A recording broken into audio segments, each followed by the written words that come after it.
9 a.m. on Phoenix FM. Good morning. Welcome to Tuesday's edition of Let the People Talk.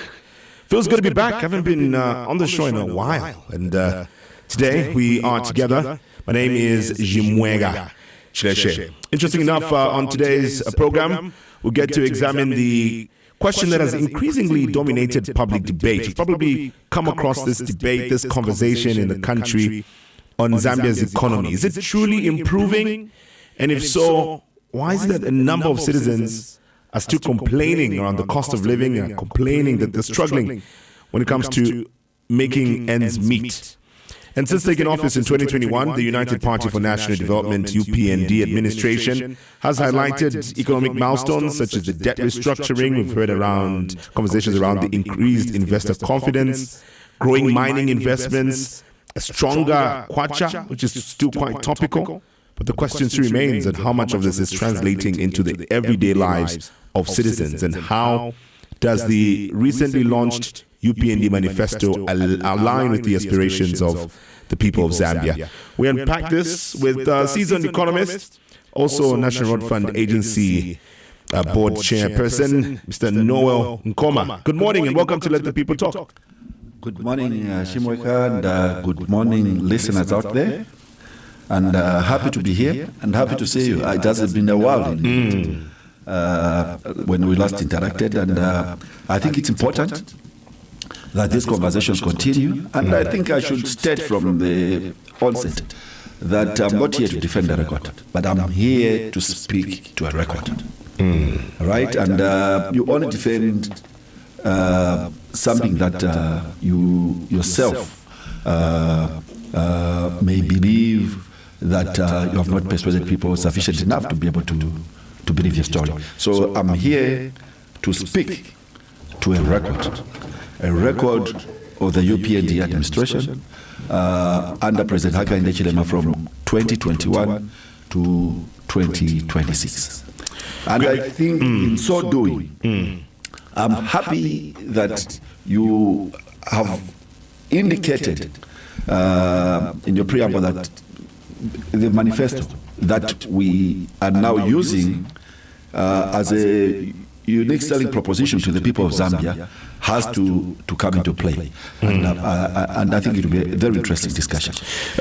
For you listening to us live on radio, also live on our Facebook page, Phoenix FM Zambia, where we are streaming live, feel free to be a part of the show. You can send a message from the live stream comment section. You can interact with us via the WhatsApp line, 0978-895-895. We'll also be taking in your direct calls if you have any questions or contributions on 0978-895-895 or 0211-226841. Before we get into the meat of our conversation, Chief Tungati of the Isansa Bemba Kingdom was laid to rest in Luwingu district. And yesterday I was seeing quite a number of people with powder down their heads and so on. I mean, after being a victim of Chimbuya last week, did you seek revenge yesterday? I did, and I want to really extend our deepest sympathies and condolences on behalf of the Ngoni Royal establishment on the passing of our traditional leader.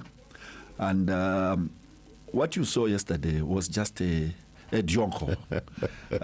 We were harassed, abused, traumatized by the indisciplined Bemba people. I say indisciplined because the DNA of Bemba people is indiscipline. At the burial and the funeral of our beloved king, Mpezeni IV. And we thank the Zambian people, we thank the president and the government, leaders of the opposition who came to mourn with us and laid our king, or gave him a dignified resting send-off, so to speak. So thank you so much, Chimweka, for bringing up that. And I think we also demonstrated during these difficult times that we can be united as a country. Yes, we may differ in terms of political persuasions, but we remain united. And I saw that first-hand experience during the mourning and of King Mpezeni IV. Speaking of difficult times, that is what some citizens may describe the economic situation in the country, from 2021 when President Hakainde Hichilema assumed office. What's your general assessment of Zambia's economic status since then? Yeah, I think to me, it's sometimes how we want to interpret the economic performance. Because mind you, the economy is a moving target. It affects and impacts people differently, right? Depending on where you are sitting or standing at a particular time. It is not what in law they call it similar circumstance. No. The economy impacts people in a different way at different times. Even at a point when you think that the economy is doing so well, there are people who feel otherwise. So having said that, I think if you look at our manifesto, the president has acknowledged that indeed the Zambian people are bearing the hardships of what you call elevated cost of living. They are also feeling the hardships in terms of the scarce employment opportunities and so on. So this is what I mean by dynamism of the economy. Now, what is it that we think has not happened at this stage? First of all, to put a general statement to the effect that the economy, people are feeling the hardship after UPND took government is not correct. Because those who have lived through the previous, what you call 3-4 administrations, you will agree. I think this is a settled principle that at no point do prices remain static, right? At no point. Prices, the economy being what it is, keep on rising, right? You look at from the UNIP government, what was the price of minimi, what was the price of sugar, it would not be the same. But what we are seeing now is that there's an honest effort which is being made to address the cost of living. And I'll come back to that, Chimweka. I'll just give probably one example. The price of minimum is because to us and most of the people, you measure the performance of the economy looking or benchmarking the price of minimum. It at one point spiraled out of control. If I'm not mistaken, it went almost touching the highs of 400 kwacha per 25 kg bag. What we have seen now, there's the stability, and in some cases, we are recording a drop in the prices. I saw something on social media. I may not confirm it, but I think it speaks to the fact that the prices of minimum are slowly coming down. That having been said, I'm also a producer. I'm a farmer. I may not be a commercial farmer, but I'm a farmer at a small scale. And I know that in terms of the farming side, prices are also coming down. I produce chickens. And we have been forced to reduce the price per kg. Why? It's because of what is happening in the economy. Now, for that to happen in the economy, it tells you one thing. The economy is growing, and when the economy is growing, competition comes to play.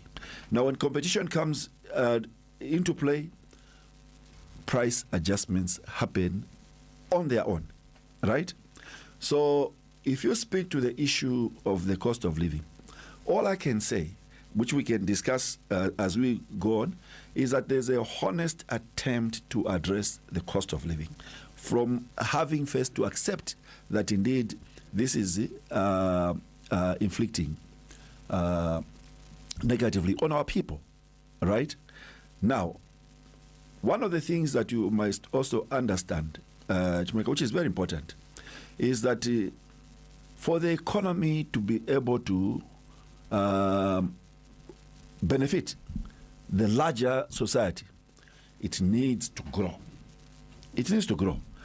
Now, this brings into context the issues that people are more or less criticizing, to say the UPND says the economy, the GDP is so much, the GDP inflation is so much.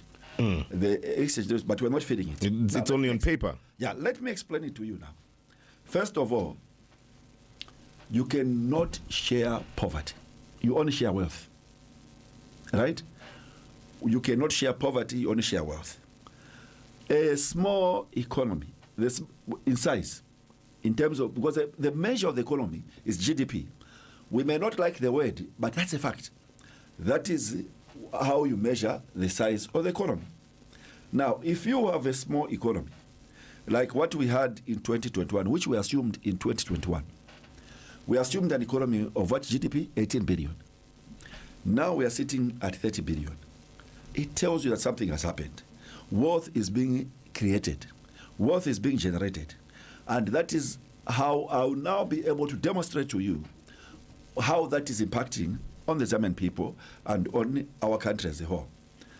Now, when the president keeps on reminding us, let us work hard, let us produce more and grow the economy, he's speaking to the fact that let's produce and generate more wealth to be able to share. Because an economy of $18 billion in size compared to an economy of, let's say, $30 billion in size, which we are sitting at now, you will definitely see that there's something that has happened in the economy which is somehow is beginning to impact positively on the people of Zambia.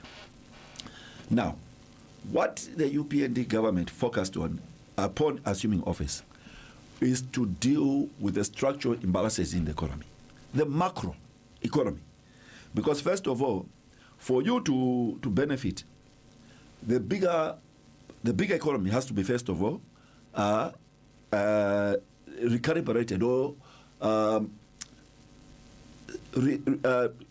restructured in a manner that it begins to post growth.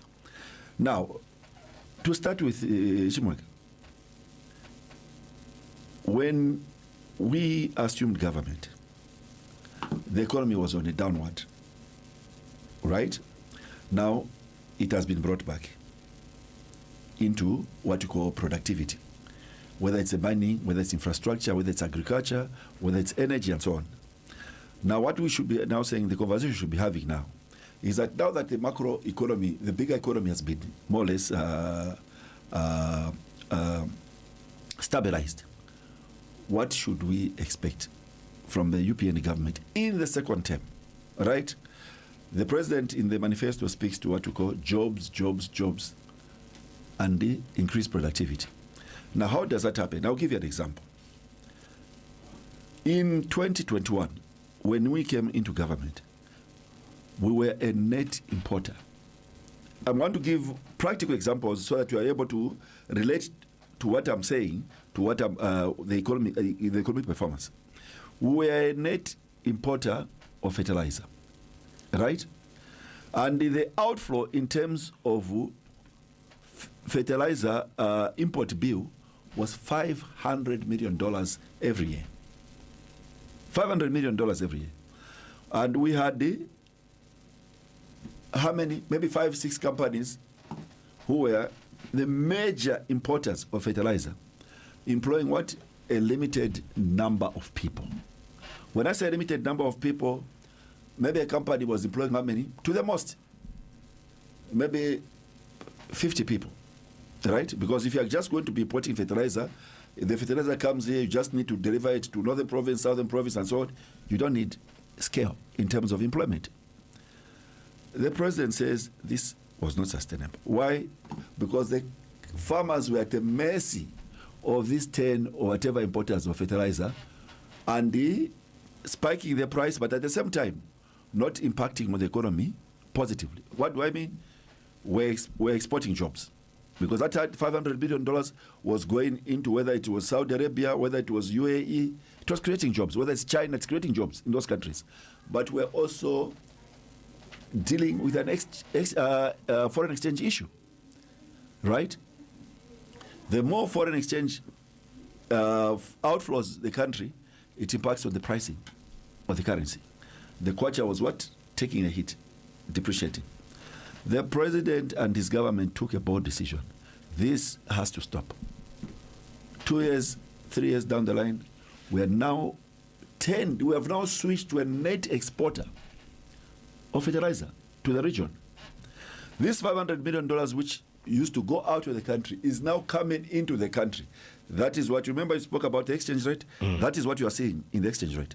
Do you recall that at every point in the last maybe 15, 20 years, when the tenders for fertilizer are given by the Ministry of Agriculture, the exchange rate used to spike and probably not to come back. We're putting pressure on the exchange rate. Now this cancer has been resolved. You are now earning more foreign exchange into the economy. That is why you are seeing the exchange rate now coming down. Now let me say one thing, Chibwe. Do you know, as a consequence of this policy decision, how many Zambians are employed by United Capital Fertilizer? United Capital Fertilizer, 7,500. This is real data as at end of last month. 7,500 compared to maybe 300-400 who were employed in the previous system where you used to import fertilizer. Now, are you telling me, Shimweka, that this is not progress? It's interesting. Earlier you spoke about macroeconomic stability, and it still comes back to the same issue or same concern from a number of people that perhaps there's been so much focus on achieving this macroeconomic stability at the expense of this immediate relief for citizens. No, but first of all, I qualified my statement. You can't share poverty. If you don't have the resources, how do you share? What generates resources for a country? What generates revenue to be collected by ZRA, to go into the Ministry of Finance, to pay for free education, to pay for social cash transfer, to pay for cash for work, to pay for bursaries, student meal allowances? It's the macroeconomy. Because the macroeconomy has to begin to perform for you to generate revenue. So now you are saying that the citizens are not feeling the impact. Shimoga, first, how do you measure the impact that a citizen feels? Is it money in your pocket or the benefits that you are getting from government? How do you measure? That is why I'm saying the economy impacts people differently. But even those some benefits that people get from government, one of the benefits that people were told and some could be expecting is even on the price reduction. Yes. And that question even ties on to, there's a question from our WhatsApp line here from Muyawala, who says, good morning, Chimeka. I want to find out from the guest why he's trying to justify the price increases, saying prices have been increasing with successive governments. This may be fine, but remember, people are voicing out because they were promised price reductions by the president whilst in opposition. So even with some of these economic strategies and plans, is there some politicization that takes place that tends to affect some of the agendas that may be there economically? Okay, let me explain this to you. And I want us to be as basic and as simple as we can. Right? I don't want to throw economic jargons here. Let's be as basic as possible as we can. Chimaka, when we say that people are not feeling the benefits, let me ask you one question, Chimaka. There are families out there who have children, maybe 1-2 children at universities, right? There are also families out there who have children who are going in what you call this primary education, or primary or tertiary, whatever. I mean, primary and secondary education, right? There are people out there who have got, who are basically have got parents who have aged and who are benefiting by way of social cash transfer. Now, if I were paying for 3 children to go to school, for my 2 students, I mean my 2 children at university, who are now on 100% government bursaries, getting meal allowances, the savings that accrue from there, is that not? Are you telling me that's not a benefit? So a benefit can only be that money which I am either getting or into the reduction of the price of money. Wouldn't you agree that perhaps maybe for a common man or common citizen, the measurement of the performance of the economy is based off the affordability of essential commodities? Yes. a bag of milli meal, cooking oil. Let me come to that. The people base off everything, and everything else may not exactly matter or may be understood until they look at the affordability of prices. Let's have a honest conversation, right? Now, Chimaka, the cost of living is relative to your earning capacity, right? The cost of living is relative to your earning capacity. Now, a person who is not in employment, who is not in employment, even if a loaf of bread was 10 kwacha, it would be expensive because they can't afford it, right? The thrust of this government is to grow the economy and create more jobs, right? I've given you an example. Just imagine for a minute, Chimweka. 4 years ago, the 7,500 that United Capital Fertilizers employ today were not in employment. Just imagine that. These people, affordability was an issue, right?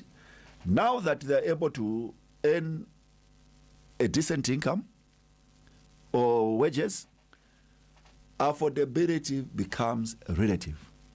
So to me, let us not generalize this issue of the cost of living. You should also be mindful to the fact that the wages have not remained static, right? Every time you hear this union assigned this union assigned, wages are also moving. But what is important, which I want you to understand, is that we can only share wealth and let us grow this economy. And that's where we're going to. Do you think that the promise of price reductions is haunting the economic strategy of the No, UPND? it's not.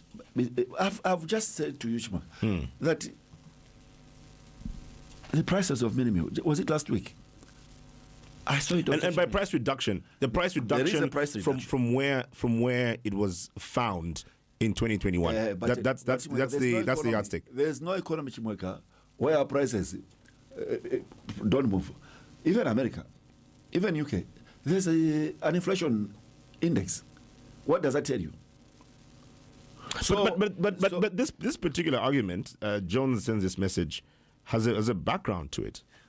It's based off what people heard, what people were told, what people were promised. Okay, let us take and price reduction was a part of it. But it's being done. It's being done, Chimweka. What I'm saying is that the price reduction, is this saying in terms of where we found it? Exactly. Exactly. Right? It's based off exactly that. Okay, the price reduction. Now, what I'm saying to you is that you cannot run. This is a liberalized economy. That's one thing you have to understand. This is a liberalized economy, and the players in this economy have their own what you call cost variables and which basically inform the pricing. But the role of government is to ensure that the macroeconomic fundamentals are so strong to be able to induce a price reduction, as has happened in the case of minimum, has happened on the poultry side, that from much I know, whether it's eggs, whether it's chickens.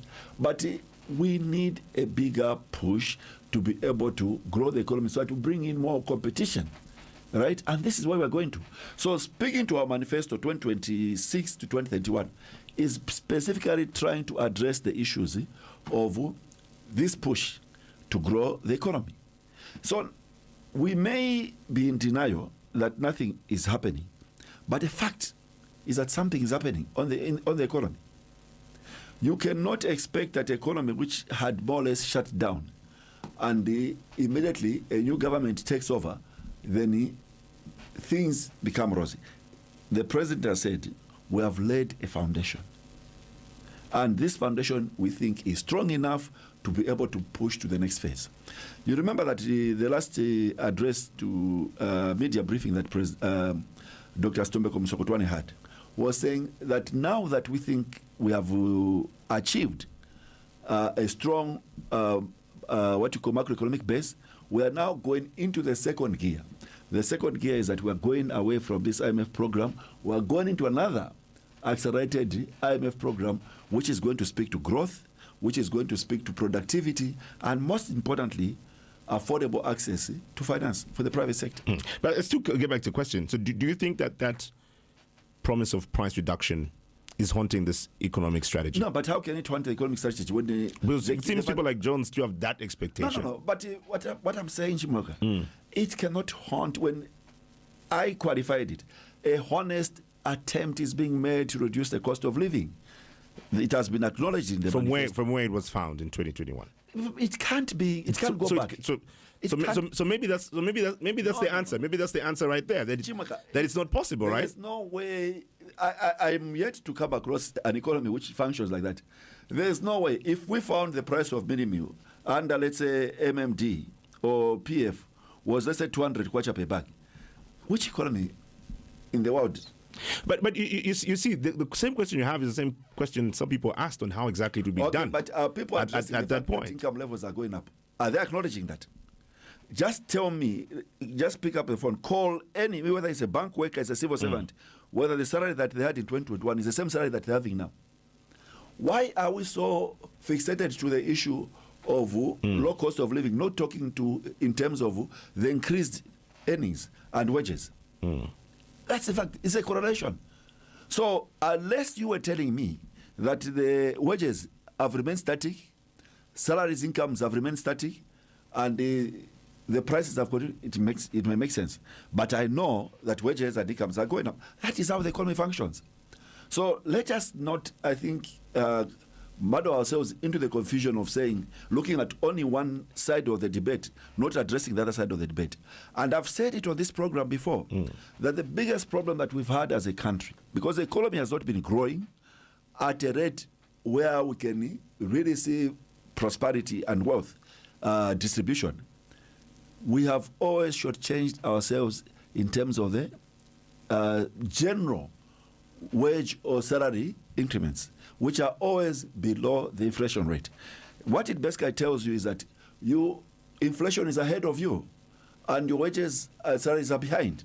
So we need to reach a point where, informed by productivity, the size of the economy, if the salary or wage increments must always be higher than inflation. Of course, we'll open up the phone line soon for people to call in and share their experiences, because you asked a very interesting question on what people have been able to observe on a personal level, their income status, and so on. Speaking of the personal level, there's been this narrative that perhaps people in the past have gotten used to what would be called handouts or easy ways of making money. That's a conversation where people are not comfortable with. Do you think that this is what is also contributing to the concerns that are being raised? Are people being lazy? Do you think people are being lazy? First of all, it's a very uncomfortable discussion or debate to have. But the problem I think it all starts with the fact that you get used to a certain lifestyle, all right? And you are failing to adjust, or you're in denial. You can't adjust. Now, first of all, somebody was saying to me, there's no liquidity. I think I heard it on this, one of your promos. No, there's no liquidity. Could there be liquidity in the economy? Could there be liquidity in the economy? But first of all, what informs liquidity in an economy is productivity. That's what informs liquidity in an economy. You have to produce to generate that liquidity.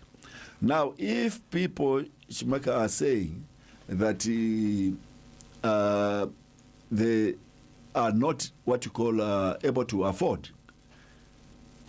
the cost of living is high. This is what we are saying, is that at any point, I can tell you, if we even look at the labor data, the labor indices, people are getting employment opportunities in terms of the industries that are coming back to life. Right? What the conversation that we should be having now is that what are our expectations of the UPND administration in the second term? And to me, the answer is simple. Working with the private sector, as has been indicated in our manifesto, bringing in foreign direct investment, partnering with the Zambian people, let us create industries. This import dependency is what is taking away jobs from our people. This is what is killing, right? The prospects of the Zambian entrepreneurs.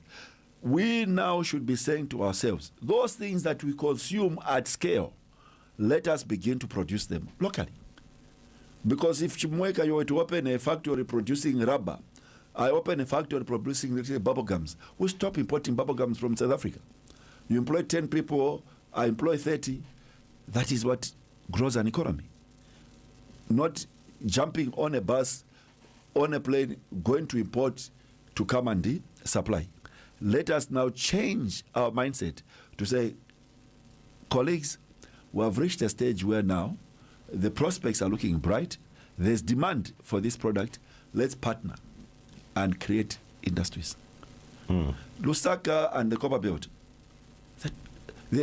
because of mass urbanization, it's an employment opportunities that basically are lacking. And these are two very important economic centers of the country. So we should be saying to ourselves, let government begin to promote. I think this is what the president is saying. We're going to create 2 million jobs. How are we going to do it? Working with the private sector. Because whether you like it or not, government does not create jobs. Government provides an environment for the private sector to thrive, to create jobs. Because like what I've just demonstrated to you here, just one example. Of the with fertilizer exports. Whatever, 7,000. Now if we had, let's say, 10 United Capital Fertilizers in Lusaka, 5 on the Copper Belt, already you have absorbed quite a number of youths into employment. These are the conversations we should be having, right? Because complaining alone will not take us anywhere. But we should be saying to ourselves, Mr. Hakainde Chidema, you have promised to create 2 million jobs in your next term. You have told us that you are going to work with the private sector to do that. We want to see a roadmap how this will be done. That's what that's a conversation we should be having. Let's talk about the mining sector. We do understand that this is one of the part of the pride of the UPND administration in terms of revitalizing the mines and seeing how copper has also contributed to the strong kwacha that we are seeing today. And that's another interesting point, because last time I think I spoke with you, last time we had an interview, was around the performance of the kwacha, and at that time we just heard it being recognized as the best performing currency at the time.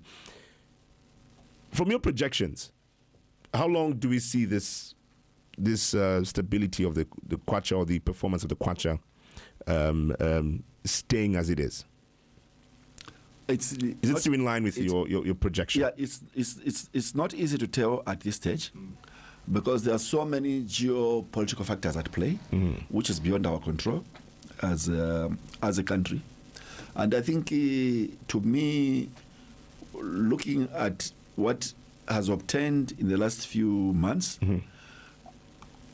notwithstanding, in the middle of these geopolitical tensions, I think that the kwacha will hold ground, and propelled by the demand, I think, that we are seeing, and the production levels that we are seeing in the mines. Demand for copper.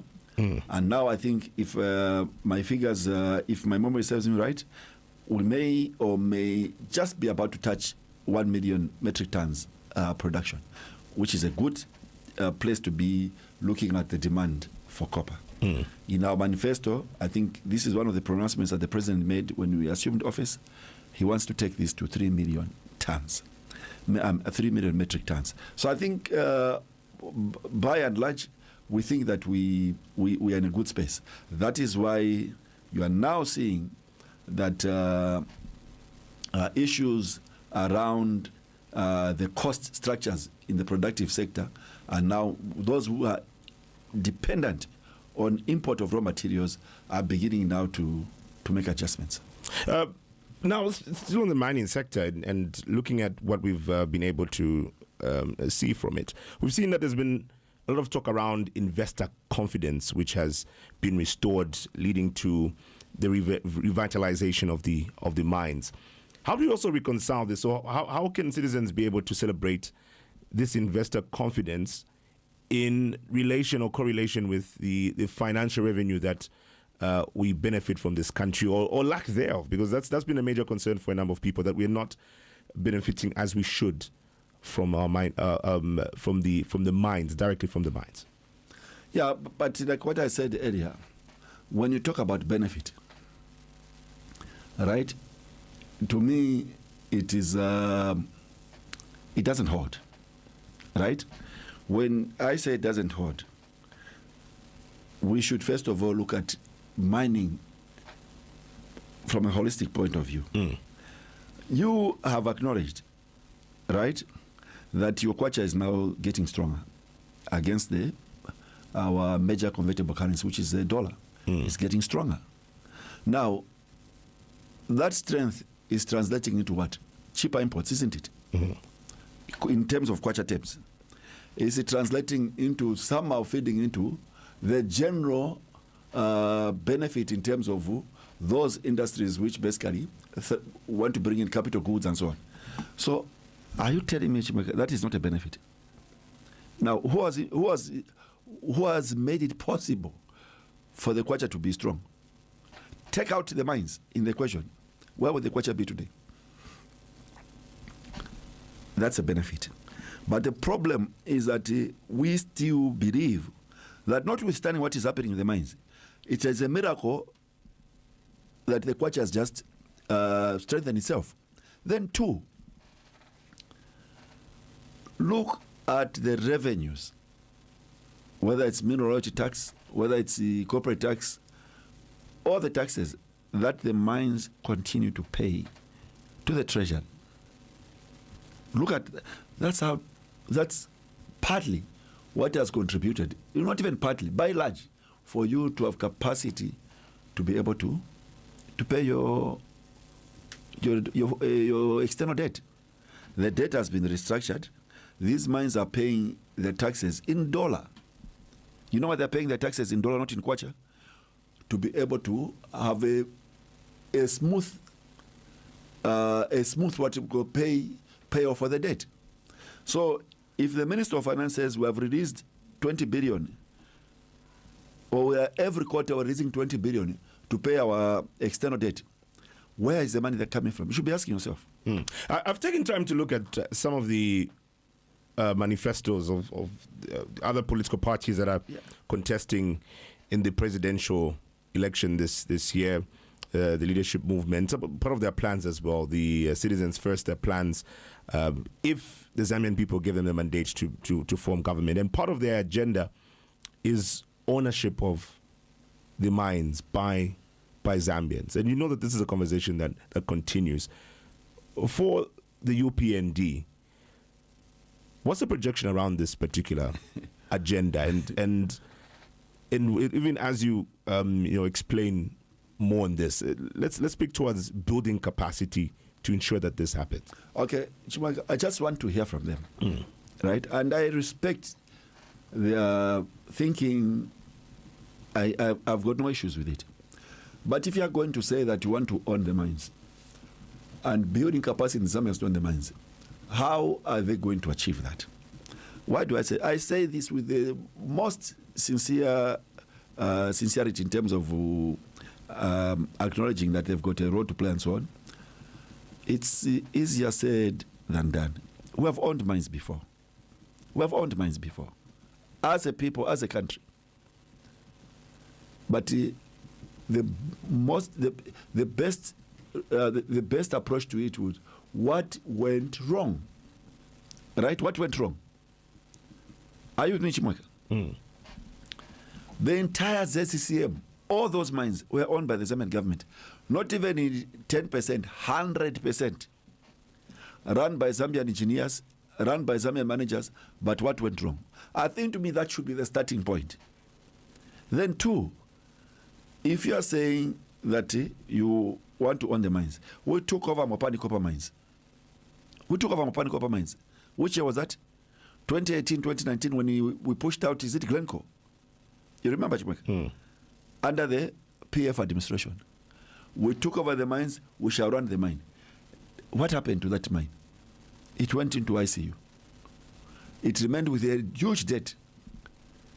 If I'm not mistaken, it was maybe $1.5 billion, right? Yeah. Which had to be restructured by the current administration to get that mine back into production. So if indeed the entire government took over the mine in 2018, 2019, I'm not sure when it was, why didn't they run it on behalf of the Zambian people so that the Zambian people can benefit?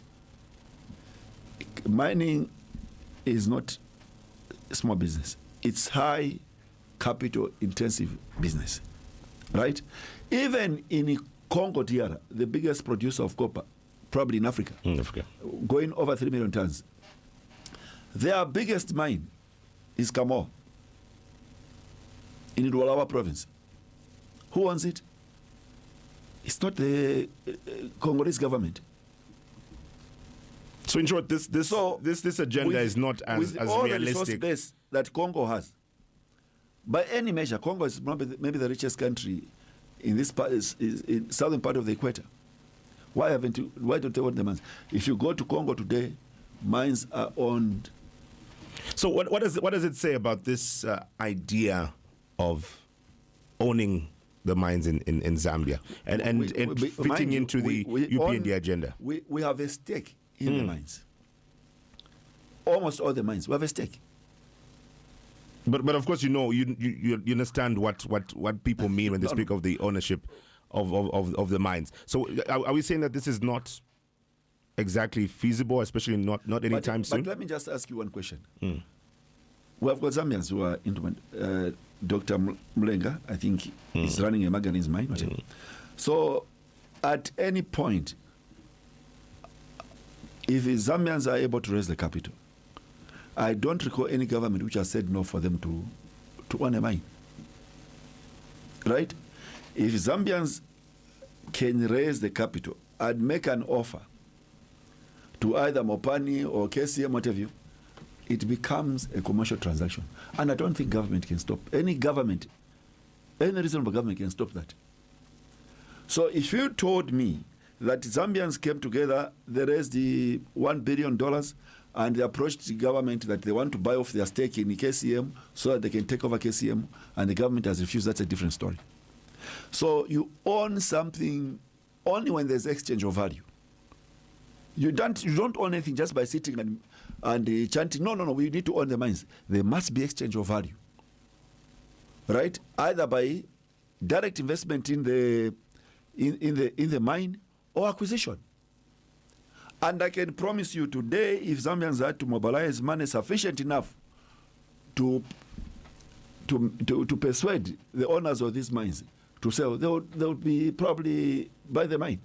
So you must speak from a position of strength, right? You cannot claim that you want to do this, but yet when you're told put the money where the mouth is, you go quiet.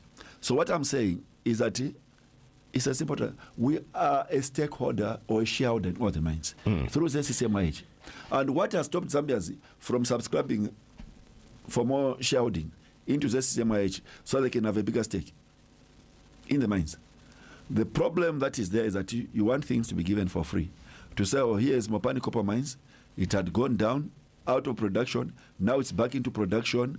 We are producing 60,000 metric tons, whatever it is, of copper.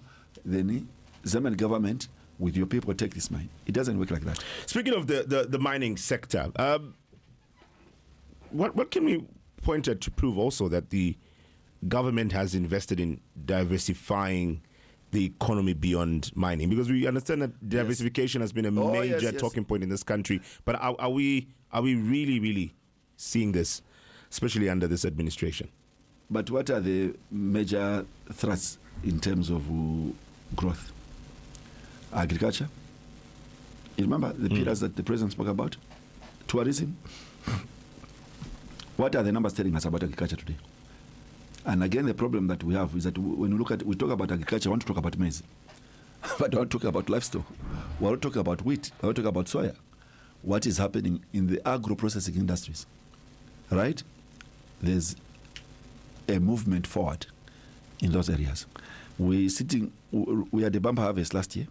We thank God for the good rains. This year, probably more than what we produced last year. That is diversification. The president is talking about beef exports, 1 million tons of beef exports. That is diversification. We are looking also beyond that. It's basically the energy mix. That is diversification, to become a net exporter of power to Congo, to the neighboring countries. That is diversification. We are talking about creating links, opening up our borders to promote trade, right? Investment in infrastructure. That alone is diversification when you talk about growing the logistics business. So it's happening, right? Not that this government is dependent on copper. Just look at the Zambia Revenue Authority revenue streams now. They have grown. For the first time in our history, PPPs are now accounting for 20% of our gross domestic product. Over 3 billion. Investment into PPPs. That is diversification. So it is happening, but we need to continue to partner with the private sector to grow this economy. Like what I've said, government does not create jobs. It's the private sector that creates jobs. I was in Kasumbalesa the other month. Look at what is happening there. Look at what is happening there in terms of the massive infrastructure projects taking place there that will speak or translate into jobs. The 200-300 youths in Chirawombwe, boys and girls, will find opportunities in that infrastructure that is just being built. We're expanding the economy. We're expanding, we are growing the economy. So I think, to me, for all intents and purposes, President Hakainde Hichilema means well for this country. So when we look at before we just take a break, because I know that this will definitely come up as soon as we open up the phone lines. We'll still go back to where we started this conversation around the cost of living and this relief that people are expecting in their day-to-day lives. I know, you didn't touch much on it, but I know that even if you talk about the inflation rate, single-digit inflation, and so on, all this beginning to translate into people's day-to-day lives. What's your projection as to how long this could realistically take? In terms of people being able to experience a better cost of living, because it comes back to the issue of cost of living. Yes. But I've demonstrated to you that it has started in earnest. It cannot happen in one day, but it has started, right? But the bigger thing, first of all, what drives cost is energy. Right? Exactly. It's a driver of cost, whether it's fuel, whether whatever. And most importantly also is the fact that in this country, we have more or less should change ourselves, investing sufficiently in energy, which is a bigger cost driver in terms of productivity. Because when you talk about energy, when you talk about fuel, even distribution is impacted, right? So to me, I think we can talk about it, but I think that there is a movement towards that direction. And now, when do you project the destination being? Because you're talking about it being a movement, it has started. When can we begin to say that we've reached the destination of this particular movement? Or is it one that doesn't have an actual destination and continues to move? What is the go-to position? The go-to position, like what is being emphasized in our manifesto, is to reduce the cost of living for our people, right? And the president has demonstrated. How are we going to achieve this, right? We're going to create 2 million jobs, right? That alone, you know what that does? It pushes up what you call consumption demand. Now, the moment those people who are going to be employed are able to demand for a product or buy a product, that alone speaks to what? So maybe the other way to put this is the question maybe is around timelines. So is it at the end of if the Zambian people give President Hakainde Hichilema another mandate, will it be at the end of his tenure in 2031? It cannot be at the end. It's a program as put out for the next 5 years. And every year, he will be accounting to the Zambian people to say, this is what we said in our base. So in this first year, this is what has been achieved. And people should be able to agree that indeed it's impacting on them. So to say that it will end in the first, second year, cost of living, Chimweka, is a topic which is not informed by science. Because because mind you, there are so many moving pieces. If, let's say today, the president had to come up and say, by 2028, I'll bring the cost of fuel down to, let's say, 5 kwacha per liter. Does he have control of what happens in the oil international market? His intention may be good, but he may not have that control. You understand? So, boom, there's a Iran war. The price spikes to $100 per barrel. Perhaps would you fault the president? Perhaps that was the answer you should have given at the beginning to Jones. Remember Jones had asked that question? Yes. So that was probably going to be the best answer for Jones. There are things that are within our control. Right? But there are things, remember what I said in my opening remarks, I said the economy is a moving target. Because there are so many pieces that move. Or with all your best intentions, things may just unravel.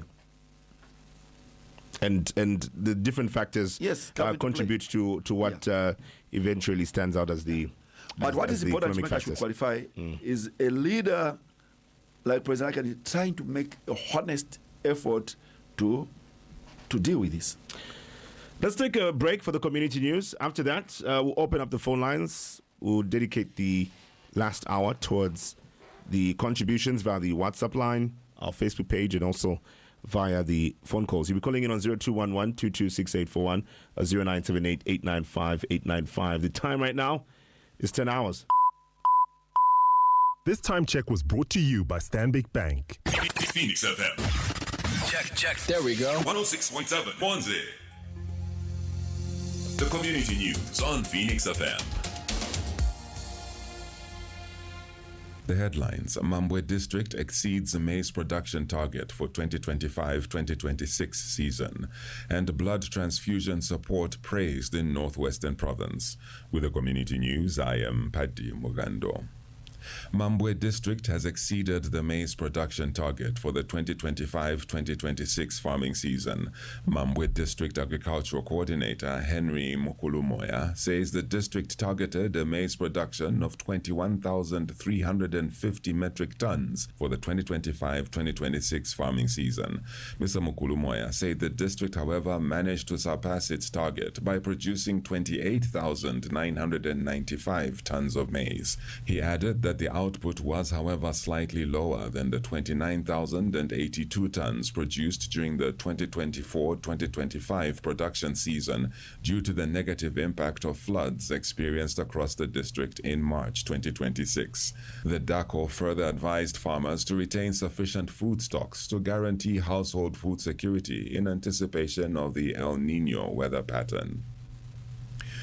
The Ministry of Health in the Northwestern Province has commended government for its continued support to blood transfusion services provision of grants and financial support.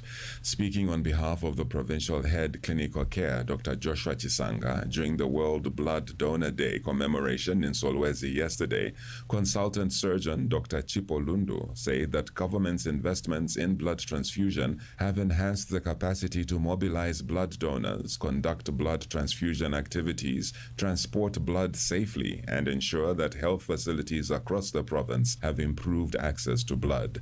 Dr. Lundu added that the support rendered by government has contributed to making blood acquisition easier and efficient by improving the availability of safe blood for patients across the province.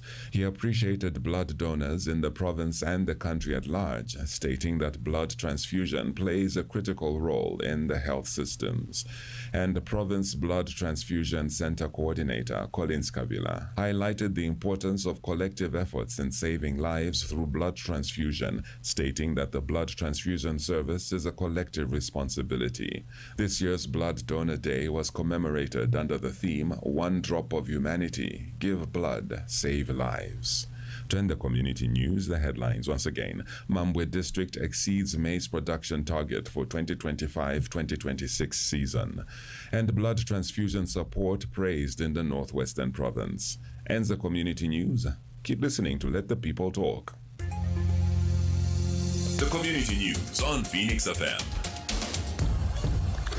120,000 free bets are up for grabs in the Bowler Bet World Cup warm-up with Skyward Deluxe promotion. Simply unlock exciting rewards through Sky Drops by making the most of the World Cup build-up drops and climb up the leaderboard for even bigger prizes. The more you play, the more chances you have of winning. Read the terms and conditions in our promo section on www.bowlerbet.co.zm to learn more. Bowler Bet. Prove you know the game. Funny how every day sounds hit differently when you're on a winning streak. With Access Bank, your account balance could be your winning ticket. Maintain 2,000 kwacha and more to win your share of 700,000 kwacha monthly prizes of cash, fuel, and shopping vouchers, plus a 250,000 kwacha grand prize. Higher balances mean higher chances of winning. Deposit, grow and win with Access Bank Zambia. Promo runs until 31st August 2026. Terms and conditions apply. Access, more than banking. Hello, have you heard about Lift Car Rental and Dealership? We specialize in providing comprehensive car rental solutions for all your transportation needs. Whether you're looking for a self-driven adventure, a chauffeur-driven experience for special occasions, or a reliable service for airport pickups or artist transfers, our services include daily rental, weekly, and monthly rental. We're located in Lusaka, Ndola, and Kitwe. Kindly explore Zambia in comfort, style, and convenience with Lift Car Rental and Dealership. Kindly contact our Lusaka office on 0978 093093. For the Ndola office, it's 0769 102114. And for Kitwe office, 0765 059649. Terms and conditions apply. We are taxpayer focused. We act with integrity. We are professional. We are innovative and we network. Together, we are building a better Zambia. ZRA, my tax, your tax, our destiny. The views expressed in this program do not necessarily represent those of the radio station or its presenters. Listener discretion is advised. All right, welcome back. As you listening to Let the People Talk. We're still live on our Facebook page, Phoenix FM Zambia. We are also taking in your messages via the Phoenix FM WhatsApp line, 0978-895-895. You can directly get through to us via the phone calls. You can call in on 0978-895-895 or 0211-22684. And our guest this morning is economist in Noel Nkoma. All right, let's get to the phone calls. Hello, good morning. Chimuka. Good morning. Good morning. Good morning, Mr. Nkoma. Good morning, sir. How are you? Mr. Nguni Douglas, Wimpara Chingola. Thank you. Mr. Nkoma, sir. Yes, sir. Let's talk about farmers. Yes, sir. You've said you've produced over 5 million metric tons. The off-taker, FRI, is only buying 500,000 metric tons. What is happening to 4,500,000 metric tons? The brief buyers are buying from farmers as low as 150 kwacha. When you are advertising on Phoenix that the farmer is being paid 340, it's not the truth. Farmers are paying their maize at 150 kwacha, Mr. Nkoma, for God's sake. Talk of the farmers in the Eastern Province, tobacco. the tobacco is being stuck in their homes, and you are claiming that you are doing something. You are not doing any service to Zambians. Farmers are crying. We people of Zambia are crying for cost of living. Cost of borrowing is very high. Monetary policy rate, you found it at 10%. It's now at 13.25%.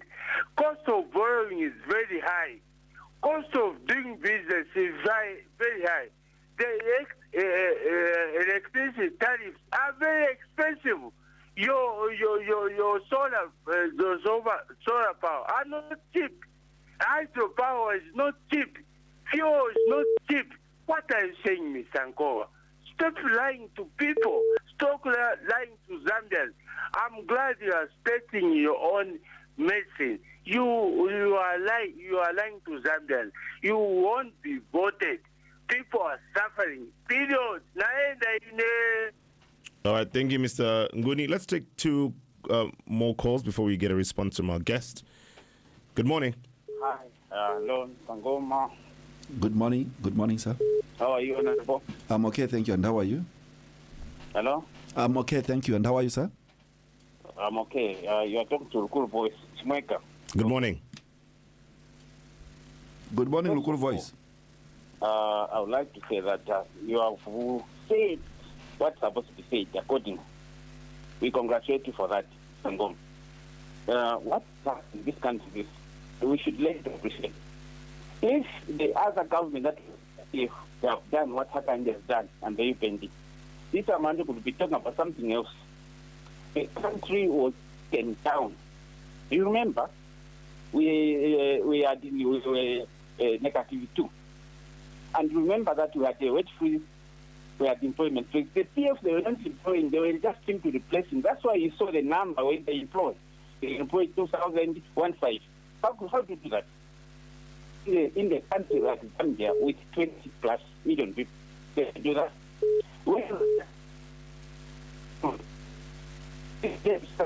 My measure is and I've managed to money up to 24 today.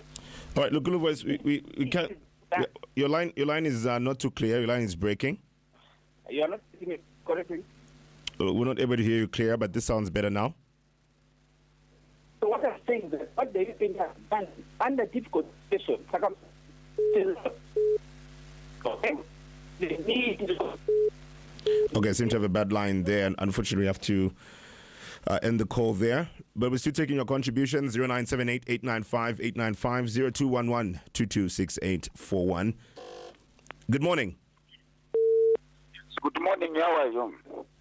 Good, thank you. How are you doing? Is this Mr. Morgan Chilonda? Yeah, correct. Yes, I am. Yes, sir. Please go ahead. Good morning, Mr. Goma. Good morning, Mr. Chilonda. How are you today? Yeah, I'm okay. Yeah, you as an economist, you know, one thing I can tell the listeners and including you is that yes, we agree he's doing well.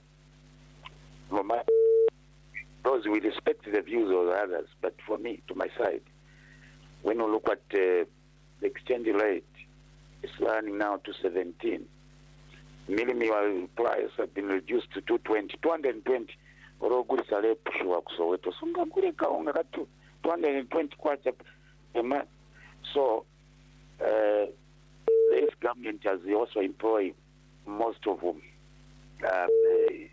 First term, 30,000 teachers and 11,000 doctors. Also continue soldiers, police, and other. But it should continue. Now, you as an economist, what I want you to say here, what we need to do is to bring, to throw out the cash in the declaration. Because Tomene Vakamba Bantutin Rama Zavuta. Even somebody who's selling tomato, some of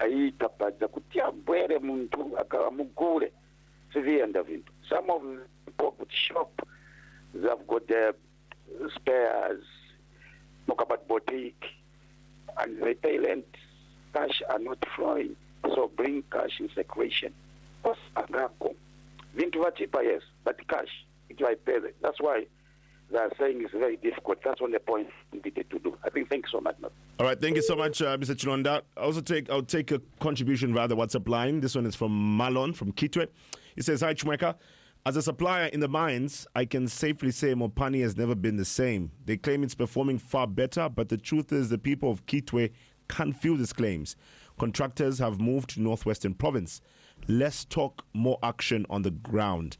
Graphs won't feed people." All right, so let's respond to these three contributions. Let's start with Mr. Nguni, who is of the view that you're not saying the truth. You are sugarcoating what's on the ground. Cost of living is still a major concern. Farmers are still complaining, and the state of affairs for them is not looking too good.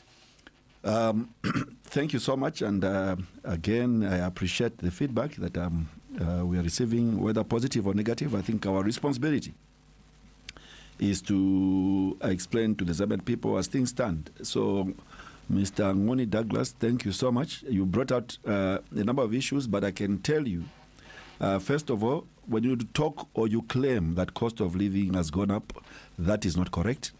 I will not call you a liar, although you claim that I'm a liar, but I will not. But I will only tell you that it's not correct. I'm a banker, and if you look at the cost of borrowing in 2021, it was in the highs of 30%. Right now, it has come to as low as 18. That is a fact. You can check with the Bank of Zambia. Then two. Now, what I'm basically doing here is a fact check. He's talking that the farmers the government is offering 340 kwacha as a floor maize buying price, which still holds up to now. And I know for a fact that the Ministry of Finance and National Planning has released more money beyond the 500 what you call food security quantities to buy grain from farmers in this last marketing season. That is a fact. So I'm not sure whether he's talking as a farmer or he's just talking without understanding what is going on the ground. But maybe it's at what point does the government start buying? So this, again, can be checked with FRA. I think they've been allocated more money in this budget. I think even through the supplementary budget. That much I know because I've had a conversation with Dr. Stumeko Msokotwane before Parliament was dissolved, that one of the major components of the supplementary budget was to be able to cater for the anticipated bumper harvest. They do not want any farmer to go and to let this crop go to waste. So again, it's not being factual there. The other thing he talks about is cost of living. I think, again, let me take him to what Mr. Morgan Chilunda said. Cost of living is coming down. He's talked about the price of mini meal now being 220. I remember what I said in my earlier comments, that it was almost getting to 400. I think this is National Milling, if I'm not mistaken, which has come to 220. Now, National Milling is a multinational, it's owned by multinational corporations, American, whatever. So it cannot be claimed that government has induced this price. It's market dynamics at play here. So I think I'll leave it there. Then Rukulu Voice, thank you so much for the compliments and acknowledgement that this government has done so much to be able to, because sometimes, people easily forget where we're coming from. Again, I'll go back to what Mr. Morgan Chilunda said. Do you recall the period between 2016, 2017, 2021? The spikes, how the foreign exchange, the exchange rate continued on an upward trend. People have forgotten. Now the exchange rate is on a downward trend, but people don't want to acknowledge, right? But at that point when it was at upward trend, they were complaining. No, the dollar is expensive, the dollar. Now it's coming down, they're quiet. So to me, it's people who basically are not, I don't want to use the word denial, but they don't want to acknowledge that an effort is being made to deal with this economy from a holistic position. I'll come to, again, Morgan. Morgan raises a very important issue. The issue around liquidity in the economy, right? Now, this is a very important aspect because, mind you,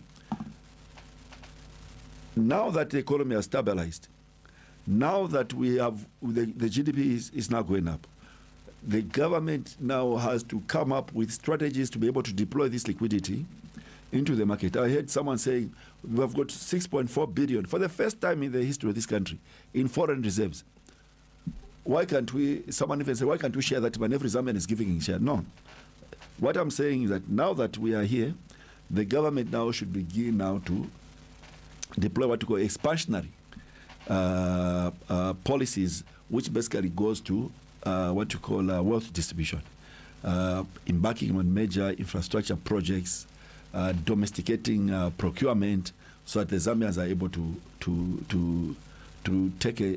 have a bite in this economy, which is now firing on almost 8 cylinders.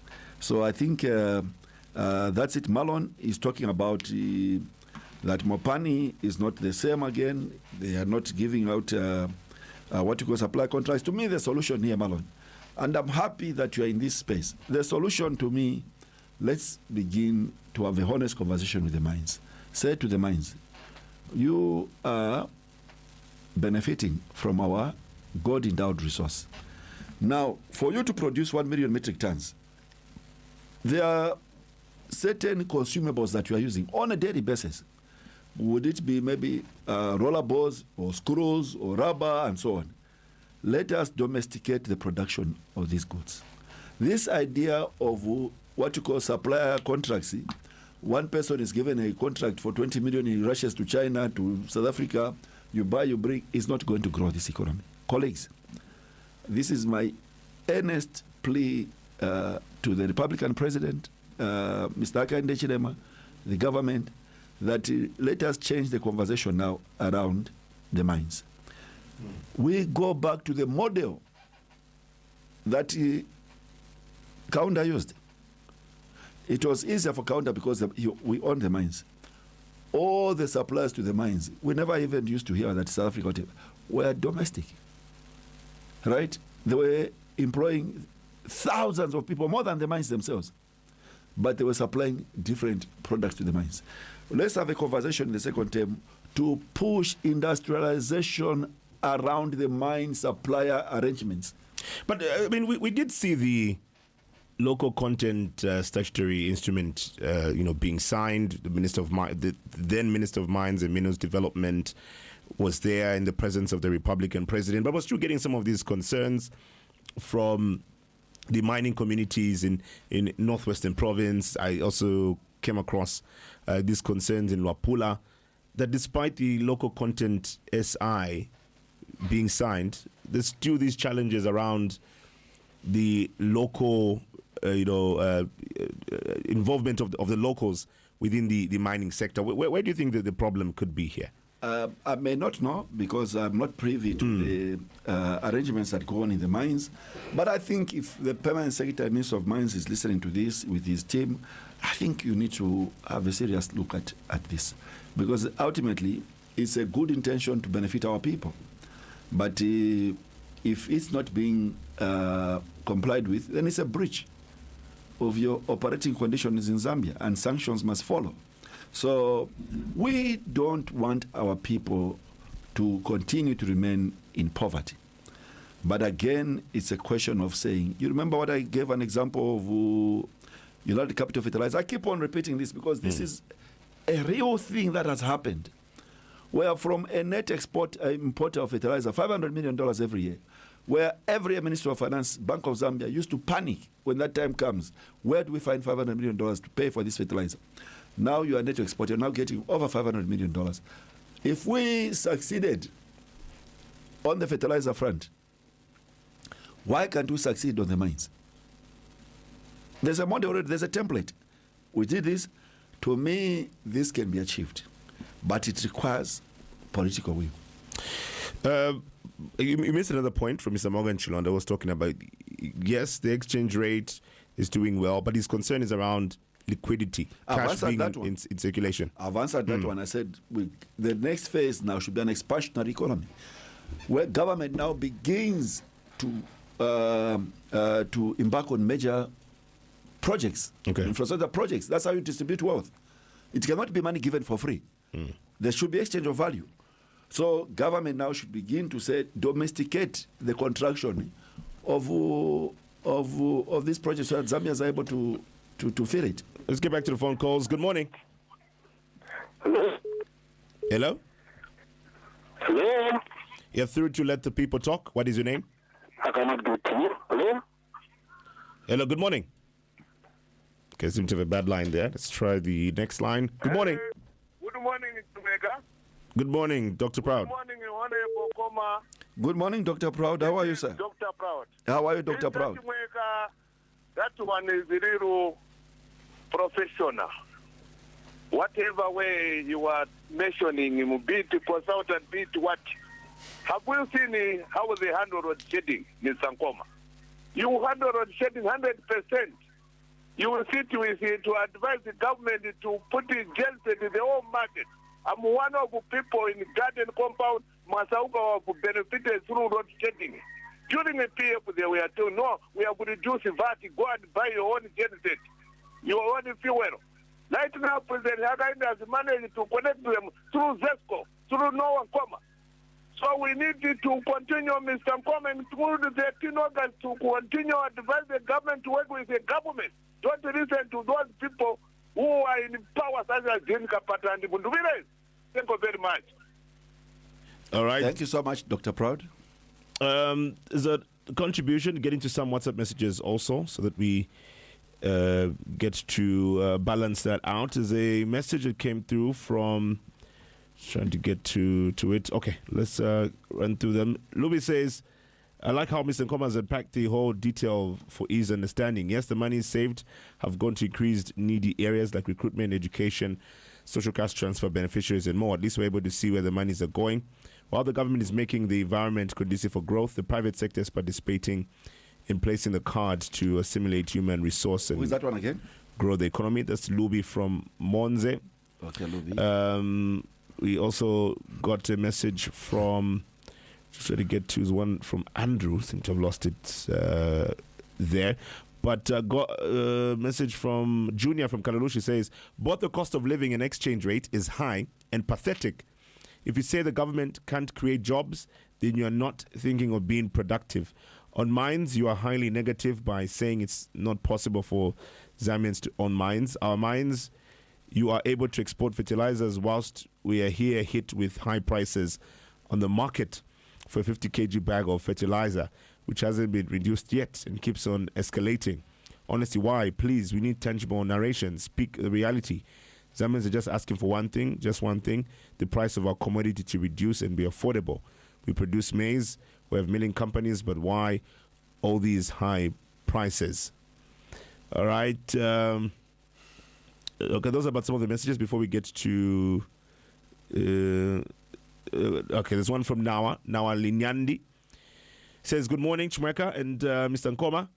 My major concern is domestic debt, sir. Year in, year out, we seem to be increasing our domestic debt stock, if I'm not mistaken. When are we going to put this under control?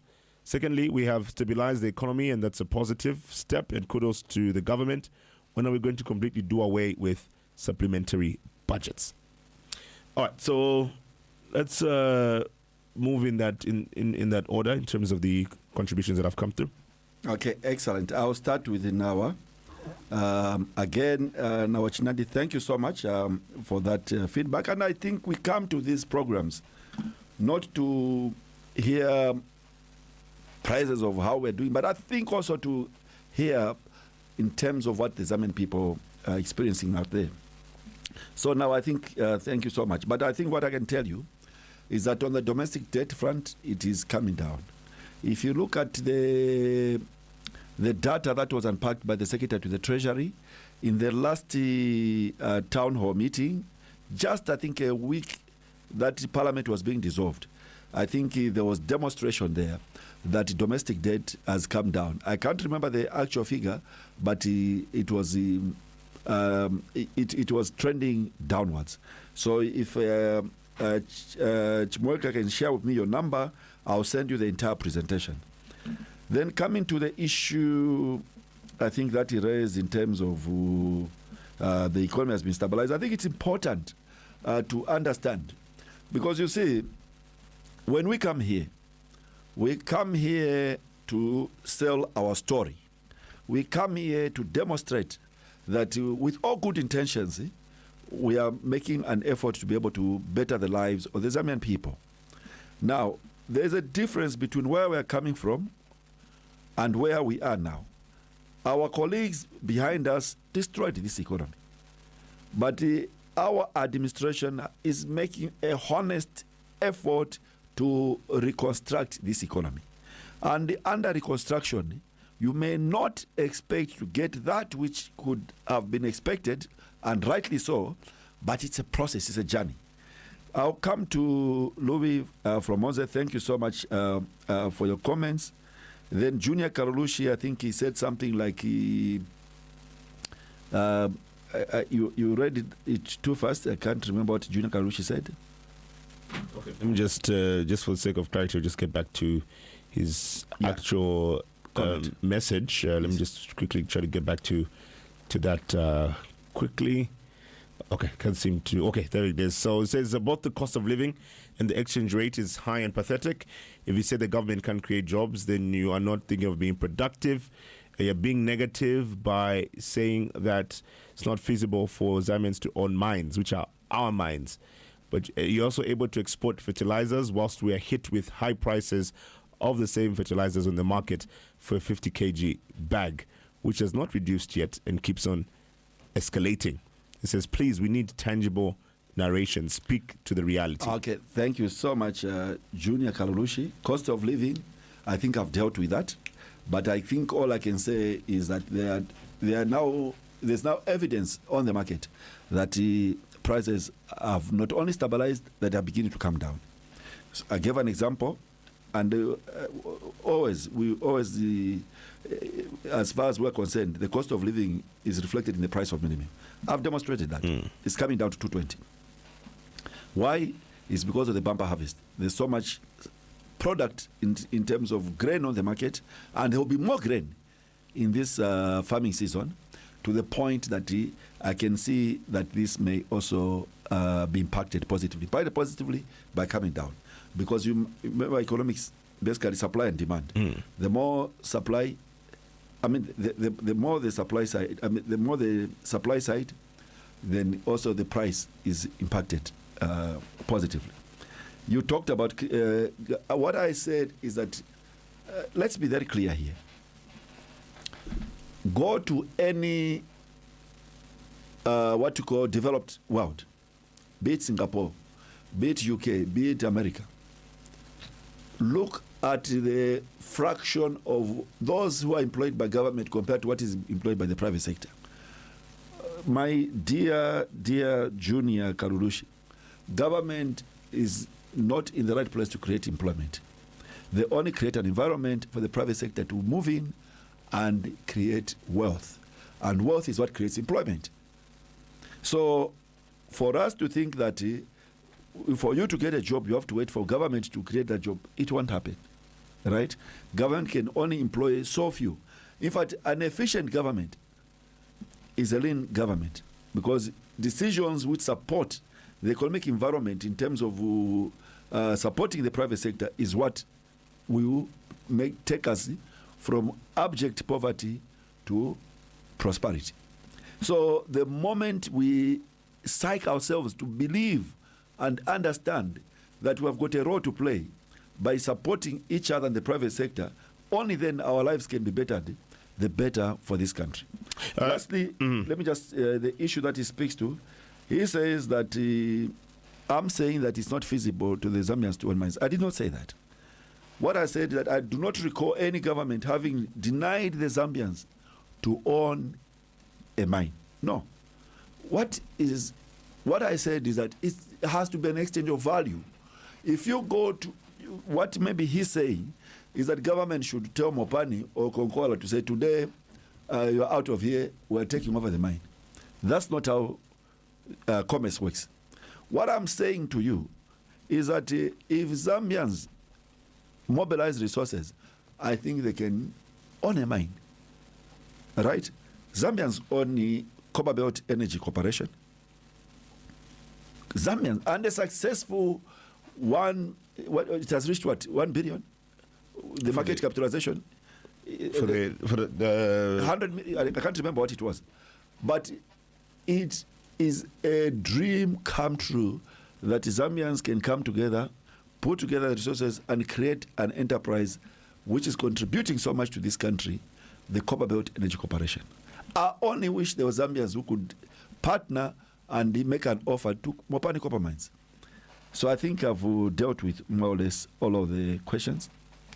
All right, let's get to some more contributions and get in some more thoughts this morning. Hello, good morning. Good morning, Chimeka. Good morning. Wonderful. You are talking to Amanda here. Oh, Brother Amanda, good morning. Yes, good morning. Good morning. All right, Brother Namanda, your line is not too clear. Yes, Chimeka. Yes. Yes. Okay, seems to have a very bad line. Please try to call us back, Brother Namanda. So we look forward to getting more contributions. 0978-895-895, 0211-226841. Let's get this call. Good morning. Hello, good morning. Hello. Is this Felix? You're through to Let the People Talk. Who is on the line? Yes, Come again with your name? Nkombo. Nkombo. Okay, let's try the other line. Good morning. Good morning, Chimeka. Good morning, Mr. Ntere. Good morning. Yeah, Mr. Nkoma, good morning. Good morning. Is that Mr. Ntere? Yes. How are you, Mr. Ntere? Nkoma. Mr. Nkoma. Yes, sir. Please, before you go, can you, on behalf, can you put that guy powder before you go? If you want him to be a problem, I'm telling you. Ntere, Boresani powder, msanga Boresani in studio. We shall delay the program. Powder before you leave on behalf of Mr. Ntele. I'll do that, my brother. Trust me. Please. And you have to send it to WhatsApp. And I'll do it. Even if studio pamnapa mzaiona. Please, do it as quickly as possible before the economy collapses. Now, Mr. Nkoma, quick one. Yes. Me, I'm a concerned Zambian. You know, I've traveled. I was in Mbala, I was in Mumbwa. I've seen some of these targets that people they're collecting money. But look at our some load status. Really bad. You know, like here in China, I'm kind of even, but you are telling even to just go to in drums a minute. What is the use of those target money? I wish to present Congo with those targets. And like the previous caller, like you actually said, that people, although they are saying, look, why people they are going to Malawi, crowded and so on, if it means the economy is good, which means the things they are not okay, Wankoma, have you seen? Although they are saying, no, things are stabilizing, but it's a great dollars going down, but look, yesterday I was buying something like that. But I know things are not okay. It keep on if it means we have to break the something.